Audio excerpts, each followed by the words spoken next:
Welcome to మనా TV news బులెటిన్ల ముందుగా headlines. పిఠాపురంలో సంక్రాంతి సంబరాలను ఘనంగా ఆరంభం. ప్రారంభోత్సవంలో ఉప ముఖ్యమంత్రి పవన్ కళ్యాణ్.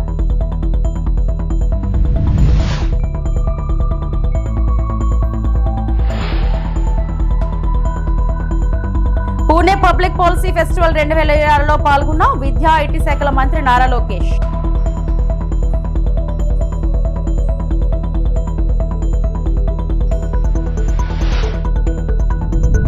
తిరుమల శ్రీవారిని దర్శించుకున్న హోంమంత్రి వంగలపూడి అనిత. వీఐపీ దర్శనంలో ప్రత్యేక పూజలు.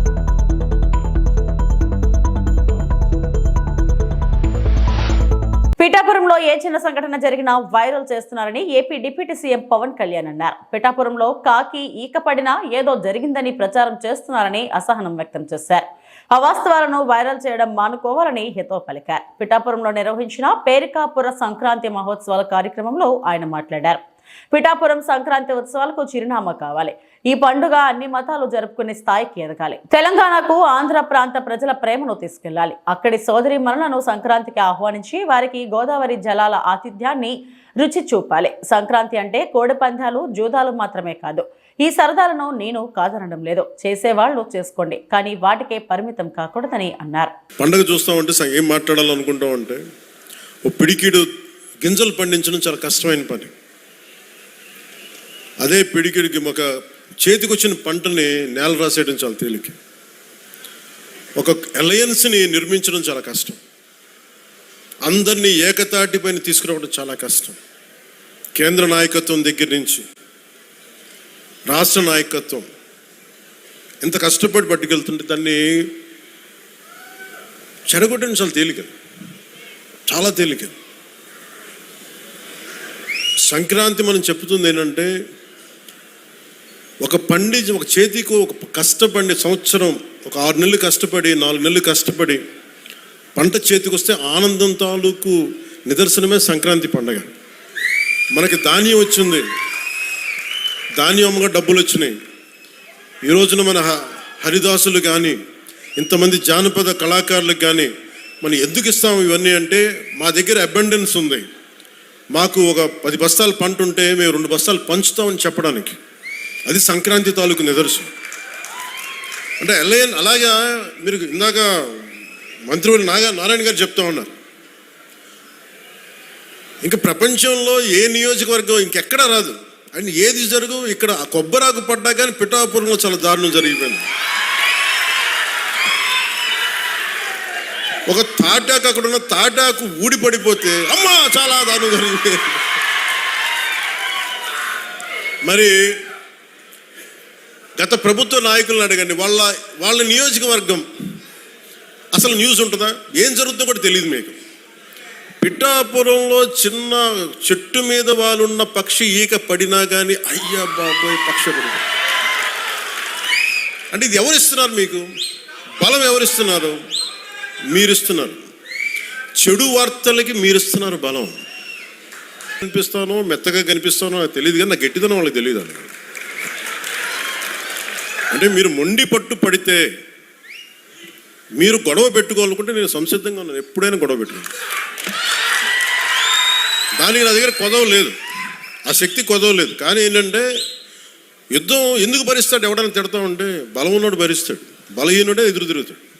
పూణేలో నిర్వహించిన పబ్లిక్ పాలసీ ఫెస్టివల్ 2026లో ఆంధ్రప్రదేశ్ రాష్ట్ర విద్యా ఐటీ శాఖల మంత్రి నారా లోకేష్ పాల్గొన్నారు. కార్యక్రమంలో దేశవ్యాప్తంగా వివిధ రంగాలకు చెందిన విధాన నిపుణులు, విద్యావేత్తలు, పరిశ్రమల ప్రతినిధులు, యువత పెద్ద సంఖ్యలో హాజరయ్యారు. ఈ సందర్భంగా మంత్రి నారా లోకేష్ మాట్లాడుతూ, భవిష్యత్ భారతదేశ నిర్మాణంలో విద్య, సాంకేతిక కీలక పాత్ర పోషిస్తున్నాయని అన్నారు. నాణ్యమైన విద్యతో పాటు ఆధునిక ఐటీ మౌలిక వసతులు అభివృద్ధి చేయడమే ప్రభుత్వ లక్ష్యమని తెలిపారు. ఆంధ్రప్రదేశ్లో విద్యా సంస్కరణలు, డిజిటల్ పాలన, యువతకు నైపుణ్యాభివృద్ధి కార్యక్రమాలపై ప్రభుత్వం ప్రత్యేక దృష్టి సారించిందని చెప్పారు. విద్యను ఉద్యోగ అవకాశాలతో అనుసంధానం చేయాల్సిన అవసరం ఉందని, పరిశ్రమలకు అవసరమైన నైపుణ్యాలు విద్యార్థుల్లో పెంపొందించేందుకు కొత్త విధానాలను అమలు చేస్తున్నామని మంత్రి తెలిపారు. In Andhra Pradesh, we use technology as an enabler to sort of take not only policies to the citizen, but actually look at how we can serve them better. While other states have different maturity levels, Andhra, I believe, is a bit ahead on the curve. If you look at a few examples, I mean, we can go about it all day, but I would like to give a few specific examples of what we are trying to do in Andhra Pradesh. If anyone has followed Mr. Naidu's, our Chief Minister's speech pre-2024 election, he's been talking about skill census. While entire country has been talking about caste census, he's been talking about skill census. And then after we were elected, he gave the task to me. And like a typical politician, I went about saying, let's do this traditional way of doing a census. I did it in my constituency, Mangalgiri, and rest assured, we fell flat. We can't really assess skills across close to about 400 odd traits and the amount of depth that it requires. Then came the entire discussion of how can we use conversational AI as the base to do what I call a skill assessment. Census is a very far-fledged word, at least skill assessment, the level at which they are. రాష్ట్ర హోంమంత్రి వంగలపూడి అనిత తిరుమల శ్రీ వెంకటేశ్వర స్వామిని దర్శించుకున్నారు. VIP ప్రారంభ విరామ దర్శన సమయంలో స్వామివారి సేవలో పాల్గొని ప్రత్యేక పూజలు నిర్వహించారు. ఈ సందర్భంగా స్వామివారి ఆశీర్వాదాలు పొందిన అనంతరం ఆలయ అధికారుల నుంచి తీర్థ ప్రసాదాలను స్వీకరించారు.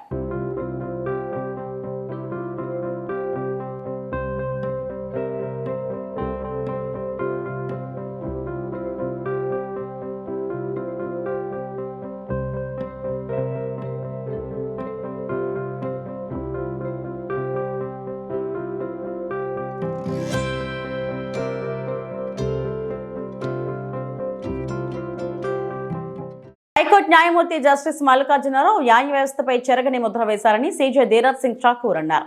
హైకోర్టు న్యాయమూర్తి జస్టిస్ తల్లాపరగడ మల్లికార్జునరావు పదవి విరమణ సందర్భంగా న్యాయస్థానం ఘనంగా వీడ్కోలు పలికింది. And disposed of a large number of cases, and while doing so, he has shown his legal acumen in almost all branches of law. Now that Justice Mallikarjun Rao is preparing to lay down his robes, he leaves behind a rich legacy of service to the cause of justice. As a judge of this court, his contribution to the cause of justice will always be remembered and cherished. At the outset, I must express my sincere gratitude to the then Honorable Sri Justice Prasant Kumar Misraji, now a Judge of the Supreme Court of India, and to the other Honorable members of the Collegium, Sri C. Praveen Kumar and Sri A.V. Seshasai, who recommended my name for elevation as a Judge of this Court.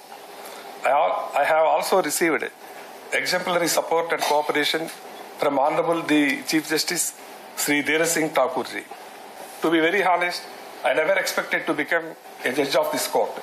Based on the realities and the statistics prevailing at that time, I believed I would retire as a judge, as a district judge. That perception changed due to the initiative of the Honorable the then Chief Justice of India, Sri N.V. Ramana Garu, during whose tenure nearly 220 judges were appointed across various high courts. The judicial officers selected along with me were indeed fortunate.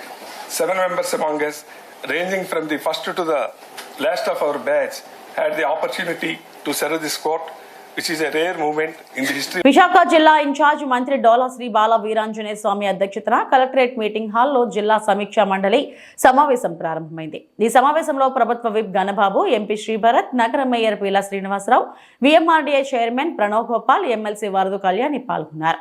అలాగే ఎమ్మెల్యేలు Palla Srinivasarao, Panchakalla Ramesh, Vamsikrishna Srinivas, Vishnukumar Raju, NTR Vaidya Seva trust chairman Seethamraju Sudhakar, AP growers oils and seeds corporation chairman Gandi Babji, DCCB chairman Kona Tatarao హాజరయ్యారు.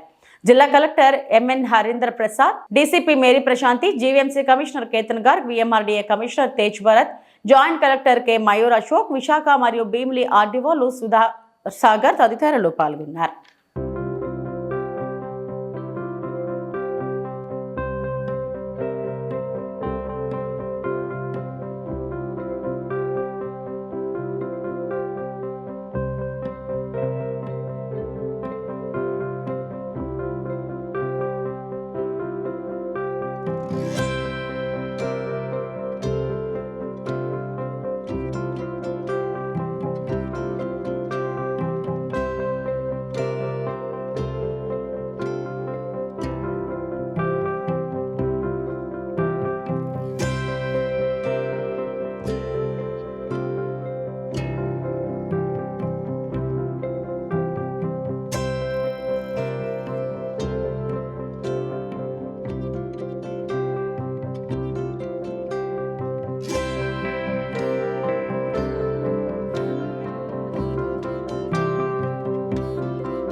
బుచ్చినాయుడు కండ్రిక మండలంలో ప్రజా దర్బార్ కార్యక్రమంలో పాల్గొన్న శాసనసభ్యులు కోనేటి ఆదిమూలం. ప్రజా దర్బార్ చాలా ప్రాముఖ్యమైనది. ప్రజల కొరకు ఈ కార్యక్రమంలో ప్రజా ప్రతినిధులు, ప్రభుత్వ అధికారుల సమక్షంలో శాసనసభ్యులు కోనేటి ఆదిమూలం ప్రజల వద్ద నుండి స్వీకరించిన సమస్యల పత్రాలను ప్రజలకు ఎలాంటి పరిష్కారమైనా అప్పటికప్పుడే అధికారుల సమక్షంలోనే ప్రజలకు అందించడం జరిగింది. ఆయన పరిష్కారం కోసం చేసిన స్పందన ప్రజలు ఆనందంతో సంతోషపడ్డారు. గౌరవనీయులైన సత్యవేడు నియోజకవర్గ శాసనసభ్యులు ప్రజా దర్బార్ సమక్షంలో, ప్రజల అధికారుల సమక్షంలో ప్రజా దర్బార్ అంటే ప్రజలకు మనము ఏం చేసి పెడుతున్నాం అనే దాన్ని బట్టి సీఎం ముఖ్యమంత్రి నారా చంద్రబాబు నాయుడు ఆదేశాలతో ప్రజల సమక్షంలో, ప్రజాప్రతినిధి సమక్షంలో అప్పటికప్పుడే పరిశీలించి ప్రజలకు అందుబాటులో ఉంటూ ప్రజలకు మనం ఏం చేసి పెట్టే ప్రతి పనిని గుర్తుండేలా ఆల్ డిపార్ట్మెంట్ ఫాలోఅప్ చేయాలని ఆదేశాలు జారీ చేసిన ఎమ్మెల్యే ప్రజలకు సంబంధించినటువంటి ప్రజా సమస్యల పైన ఏది కావాలనో అది గ్రామ సమస్య కావచ్చు, వ్యక్తిగత సమస్య కావచ్చు, లేదు మండల సమస్య కావచ్చు, అలాగనే అవశేష పట్టా కావచ్చు, పెన్షన్ కావచ్చు, ఏ కార్యక్రమైనా కూడా వివరించి వారికి కూడా ప్రత్యేకమైన అభినందనలు తెలియజేసుకుంటూ మొదలు పెడతాం. ప్రజా దర్బార్ అయింది. సీఎం ఆఫీస్ వచ్చినటువంటి మా సోదరులకి అందరికీ కూడా మనస్ఫూర్తిగా అభినందనలు తెలియజేసుకుంటూ ఈరోజు ముఖ్యంగా మన మండలంలో దేనికనికి మండలంలో మీ ఆశీస్సులు దీవెనలతో ఈ ప్రాంతానికి రెండోసారి నన్ను ఎమ్మెల్యేగా ఎన్నికైన సందర్భంగా ఈ మండల పరిషత్ కానీ ఈ మండలంలో కానీ ఎలాంటి ఇబ్బంది లేకుండా నిరంతరం కూడా ప్రజల పక్షాన పోరాడానికి ప్రతి నిత్యం కూడా మీరు ఉంటారని మా పార్టీ తరఫున మీకు విజ్ఞప్తి చేస్తున్నాం. ఏదేమైనా, ఏ కష్టం వచ్చినా, ఏ ఇబ్బంది వచ్చినా, ఏ కార్యక్రమైనా కూడా ప్రజలు ఎన్నుకోబడ్డ మనిషి కాబట్టి మీ అందరూ నన్ను ఓటేసి గెలిపించారు. ఏ కష్టమైనా కూడా మీకు అనేక సందర్భాల్లో గతంలో కానీ ఇప్పుడు కానీ అనేకమైనటువంటి భవనాలు కానీ, రహదారులు కానీ, అలాగనే సీఎం రిలీఫ్ ఫండ్స్ కానీ, ఏది కావాలన్నా వాళ్ళకి హాస్పిటల్స్ కానీ అడిగిన వెంటనే మా సాయశక్తుల ప్రజాసేవ చేయడానికి ఇది రావడం జరిగింది. ప్రధానంగా ఈరోజు దీంతో పాటునే 4-5 మండలాల్లో కూడా ప్రభుత్వం ఇచ్చినటువంటి రెవెన్యూ సర్వే ప్రాసెస్ జరిగింది. ఇంకా వరదాపాయలు బియ్యానికండికి ఇవ్వాల్సి ఉంది. అది కూడా రీసర్వే అయిపోతే మీ బుక్కులు కూడా ఎంఆర్ఓ ద్వారానే. కూటమి ప్రభుత్వం తిరుమల పవిత్రతను దెబ్బతీస్తుందని వైఎస్ఆర్సీపీ నేత టీటీడీ మాజీ చైర్మన్ భూమన కరుణాకర్ రెడ్డి మండిపడ్డారు. శుక్రవారం ఆయన మీడియాతో మాట్లాడారు. కూటమి పాలనలో నిత్యం అపచారాలు జరుగుతున్నాయన్నారు. తిరుమలలో మద్యం బాటిళ్ల వెనుక వైఎస్ఆర్సీపీ పాత్ర ఉందని దుష్ప్రచారం చేస్తున్నారని ధ్వజమెత్తారు. రాష్ట్ర వ్యాప్తంగా, దేశవ్యాప్తంగా తిరుమల పవిత్రతను బిఆర్ నాయుడు గారి నేతృత్వంలో ఉన్న పాలక మండలి పూర్తిగా భ్రష్టు పట్టి చేస్తోంది అన్నటువంటి సమాచారం తెలిసిన తర్వాత కూటమి ప్రభుత్వంలో ఇలాంటి అపచారాలు నిరంతరాయంగా జరుగుతున్నాయి అన్నటువంటి విషయం పూర్తిగా బయటికి వచ్చిన తరువాత వరుసపెట్టి తమ తప్పిదాలను కప్పిపుచ్చుకోవటానికి చంద్రబాబు నాయుడు గారి ఆదేశంతో నమ్మిన బంటైన బిఆర్ నాయుడు నేతృత్వంలో పోలీసుల మీద విపరీత ఉన్నది వైఎస్ఆర్ కాంగ్రెస్ పార్టీ కార్యకర్తనే ఈ రకంగా ఖాళీ బాటళ్లు పెట్టినాడు. దీన్ని సాక్షి విలేకరి క్యారీ చేసినాడు. నవీన్ అనేటువంటి వ్యక్తి మొత్తం సోషల్ మీడియాలో దీన్ని అందుకొని ప్రచారం చేసినాడు అని ఒక కేసు బనాయించి, ఓ తప్పుడు కేసును ఎంత దుర్మార్గంగా వ్యవహరించాలనో అంత దుర్మార్గంగానూ వ్యవహరించినారు. నిన్న సాక్షాత్తు కేబినెట్ మీటింగులో ముఖ్యమంత్రి చంద్రబాబు నాయుడు గారే ఈ అంశాన్నెత్తి వైసీపీ వాళ్లు చూడు ఎలా చేస్తున్నారు అని ఆయన సమర్థించుకుంటూ ఆ సంఘటన మీద మా మీద బురద జల్లేటువంటి ప్రయత్నం చేయటం జరిగింది. దాన్ని ఆయనను మోసేటువంటి పత్రికలు ప్రముఖంగా వైసీపీ ఆధ్యాత్మిక విధ్వంసం అని ఈరోజు పతాక శీర్షికలో ఈనాడు పత్రిక కూడా రాయటం కూడా. వైసీపీ యోజన విభాగం అధ్యక్షులు ఉరుకోటి రామచంద్రరావు ఆధ్వర్యంలో కూటమి ప్రభుత్వ ప్రజా వ్యతిరేక విధానాలను నిరసిస్తూ విశాఖపట్నం జీవీఎంసీ గాంధీ విగ్రహం వద్ద నల్ల రిబ్బన్లు ధరించి నిరసన కార్యక్రమం నిర్వహించారు. ప్రభుత్వాన్ని ప్రశ్నిస్తున్న వారిపై అక్రమ కేసులు బనాయిస్తూ భయభ్రాంతులకు గురి చేస్తున్నారని వైసీపీ నేతలు తీవ్రంగా ఖండించారు. ఈ సందర్భంగా కేకే రాజు మాట్లాడుతూ కూటమి ప్రభుత్వం అధికారంలోకి వచ్చిన తర్వాత ఎన్నికల ముందు ఇచ్చిన ఒక్క హామీ కూడా నెరవేర్చలేదన్నారు. వైసీపీ శ్రేణులపై దాడులు, హత్యాయత్నాలు పెరిగాయని ఆరోపించారు. ప్రశ్నిస్తున్న నాయకులను బెదిరిస్తూ నిరంకుశ పాలన సాగిస్తున్నారని విమర్శించారు.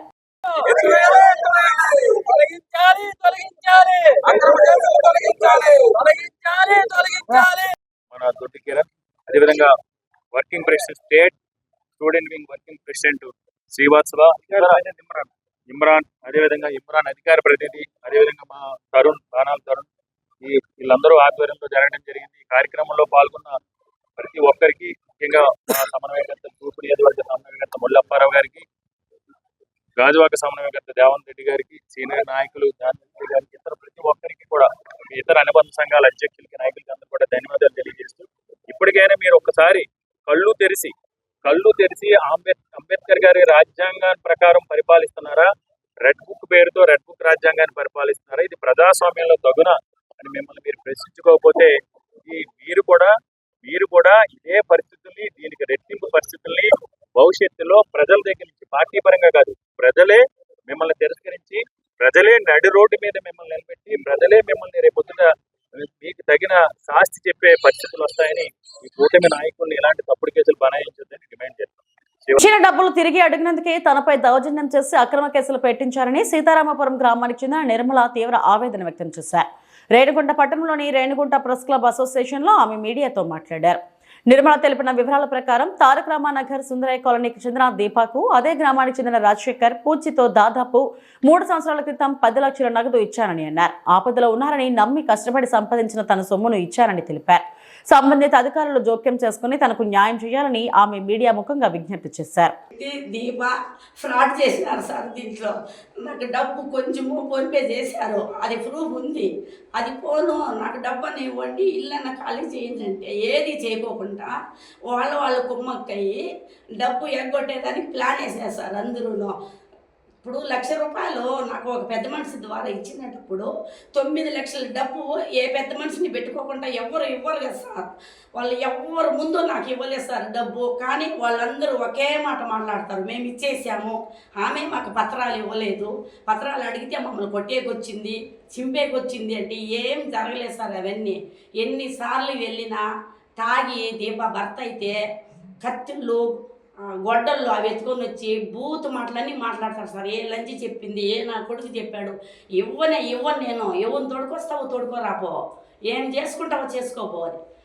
వాళ్ళకి అంత సపోర్ట్. రాజా సెలవా సార్, ప్రతిదీ సెలవానే సార్ ఇప్పుడు చేసేది. మెయిన్ వాళ్ళ ఆపు చూసుకొని నేను ఏమి ఇవ్వను, 10 మందిని చుట్టుపక్కల వాళ్ళు ఉండూరు సార్. అది నాది ఆ ఊరు కాదు కదా.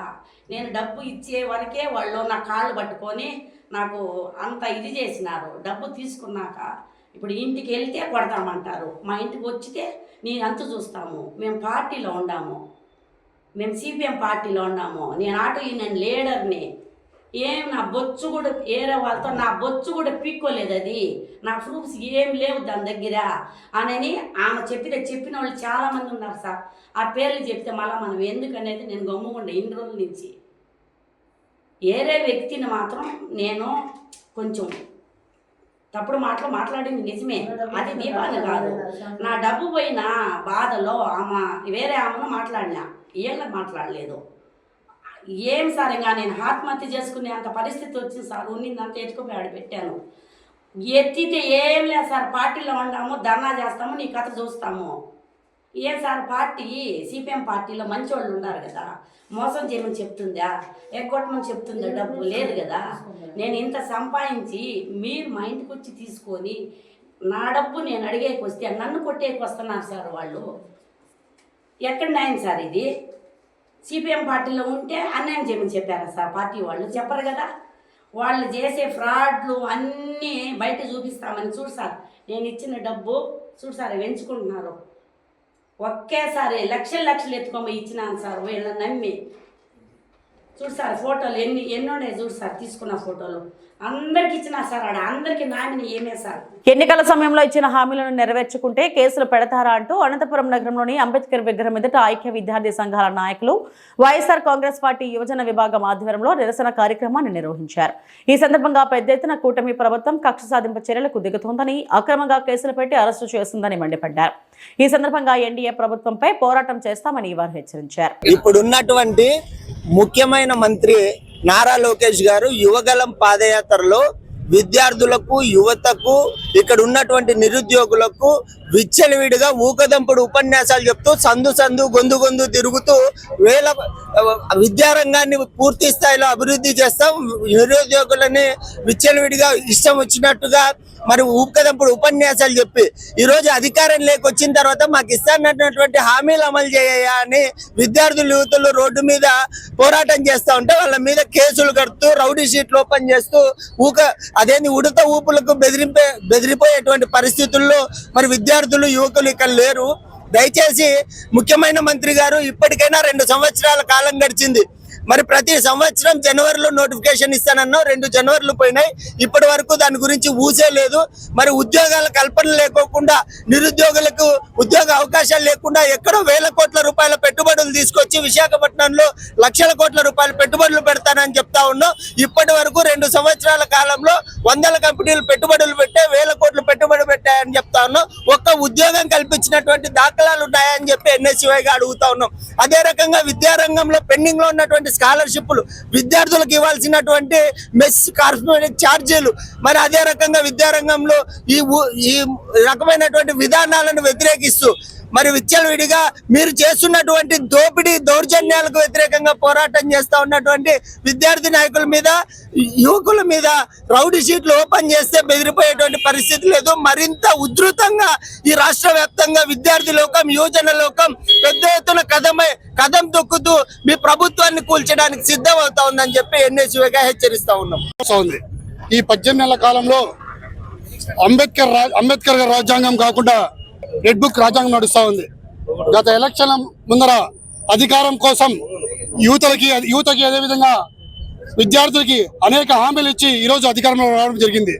గతంలో మనం చూసాం, ఎక్కడికి వెళ్ళినా కూడా జాబ్ రావాలంటే బాబు రావాలనే స్లోగన్. ఈరోజు అధికారంలోకి వచ్చిన తర్వాత ఈ కూటమి ప్రభుత్వంలో జాబులు వచ్చే పరిస్థితి లేదు. ఆ రోజు మనం విన్నాం, జాబ్ ప్రతి ఇంటికి కూడా ఒక జాబ్ అని చెప్పనేసి. జాబ్ ఇవ్వలేకపోతే 3000 రూపాయలు నిరుద్యోగ వృత్తి ఇస్తామని చెప్పి కూడా ఈ ప్రభుత్వం చెప్పుకొని వచ్చింది. ప్రభుత్వం వచ్చిన వెంటనే ఈ కుటుంబ ప్రభుత్వంలో ఇవి ఇప్పటివరకు నా బులెటిన్ అప్డేట్స్. నమస్తే.